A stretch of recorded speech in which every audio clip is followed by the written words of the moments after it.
রাত 9:30। হঠাৎ করেই জাহাঙ্গীরনগর বিশ্ববিদ্যালয়ের একটি আবাসিক হলের নির্দিষ্ট কক্ষে নীরব অভিযান শুরু করে বিশ্ববিদ্যালয় প্রশাসন।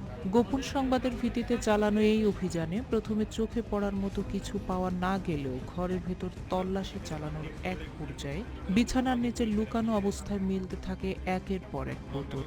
শেষ পর্যন্ত সেখান থেকে উদ্ধার করা হয় 21 বোতল মদ।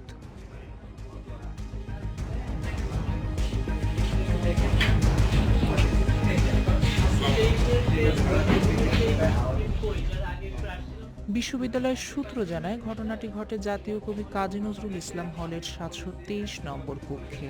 অভিযুক্ত শিক্ষার্থীর নাম ফজলে আজওয়াদ। তিনি বিশ্ববিদ্যালয়ের সরকার ও রাজনীতি বিভাগের 52তম ব্যাচের শিক্ষার্থী। তিনি মূলত মীর মোশাররফ হোসেন হলের আবাসিক শিক্ষার্থী হলেও দীর্ঘদিন ধরে অবৈধভাবে নজরুল ইসলাম হলে অবস্থান করছিলেন।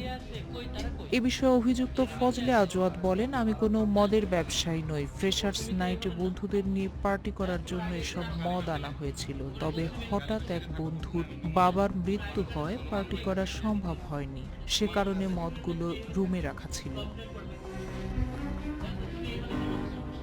এদিকে বিশ্ববিদ্যালয়ের একটি সূত্র জানায়, অভিযুক্ত শিক্ষার্থী মীর মোশাররফ হোসেন হল সংসদ নির্বাচনে ছাত্রদলের প্যানেল থেকে সমাজসেবা সম্পাদক পদে নির্বাচন করেছিলেন। তবে এই বিষয়ে শাখা ছাত্রদলের পক্ষ থেকে দাবি করা হয়েছে, অভিযুক্ত ফজলে আজওয়াদ ছাত্রদলের কোনো কর্মী নন, যদিও তিনি ছাত্রদলের প্যানেল থেকে নির্বাচন করেছিলেন।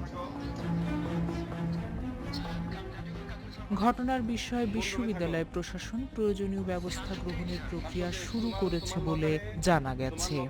বলি সে প্রথমে অনীহা প্রকাশ করে, তো পরে আমি একটু জোর করেই বলি যে আমার এই লকারটা খুলতে হবে। খোলার পরে আমরা প্রথমে